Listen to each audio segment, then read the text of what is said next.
Praise the lord. ఈరోజు దేవుని వాక్యం. అందుకు ఆయన, నీ పూర్ణ హృదయముతోను, నీ పూర్ణ ఆత్మతోను, నీ పూర్ణ మనస్సుతోను నీ దేవుడైన ప్రభువును ప్రేమింపవలెను. మత్తయి సువార్త 22వ అధ్యాయం 37వ వచనం. పరిశుద్ధ గ్రంథమైన బైబిల్లో సమరయ స్త్రీ ఉండెను. ఒకరోజు ఆమె ఒంటరిగా యాకోబు బావి దగ్గరకు నీళ్లు చేదుకొనుటకు వచ్చెను.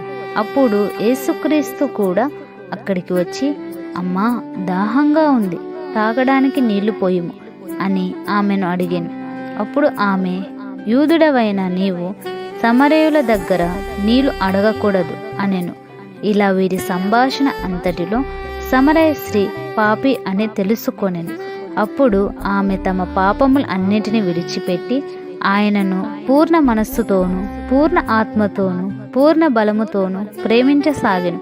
ఆయనను ప్రేమించడం అంటే ఆయన మాట వినుటయే.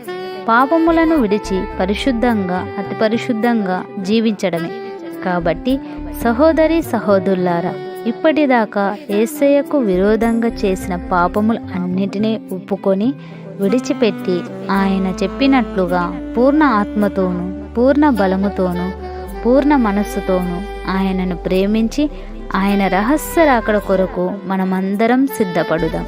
ఈ ఆజ్ఞ మనందరి జీవితాలలో సంపూర్ణంగా నెరవేర్చబడును గాక. ఆమేన్.